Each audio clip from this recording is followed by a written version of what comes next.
ఉందో తెలుసు. మనం ఎంత దారుణమైన సిచ్యువేషన్ అంటే, అరే గంజాయి ఈ రోజు వరకు నిర్మూలన చేయడానికి 5 సంవత్సరాల కాలంలో కనీసం ఒక రివ్యూ కూడా పెట్టలేదంటేనే విచ్చలవిడితనం ఎక్కడ పెరిగిందో మనకు అర్థమవుతుంది. ఆఖరికి వైఎస్ఆర్సీపీ నాయకులు కూడా గంజాయిలు అమ్ముకోవడంలోని గంజాయి వ్యాపారంలోని ఇన్వాల్వ్ అయిపోయారు కాబట్టి వాళ్ళు అసలు దీని మీద కనీసం దృష్టి పెట్టలే.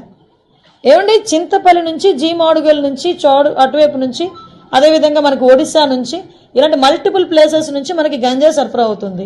మనకి ఎన్ని చెక్ పోస్టులు ఉన్నాయండి అని డిపార్ట్మెంట్ వాళ్ళని అడిగితే 3 చెక్ పోస్టులు ఉన్నాయని చెప్పారు.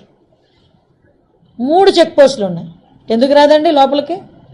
మనకి వైజాగ్కి ట్రాన్స్పోర్టేషన్ ఎక్కువ, ఇటు ట్రైన్స్ కానీ ఇటు ఫ్లైట్స్ కానీ రోడ్ ఫెసిలిటీస్ ద్వారా వ్యాన్లు మిగతా అన్ని దాంట్లో ఈవెన్ 2 వీలర్ ఆఖరికి అమెజాన్లో కూడా పెట్టుకొని అమ్మేసుకుంటున్నాడు అండి డ్రగ్స్ని.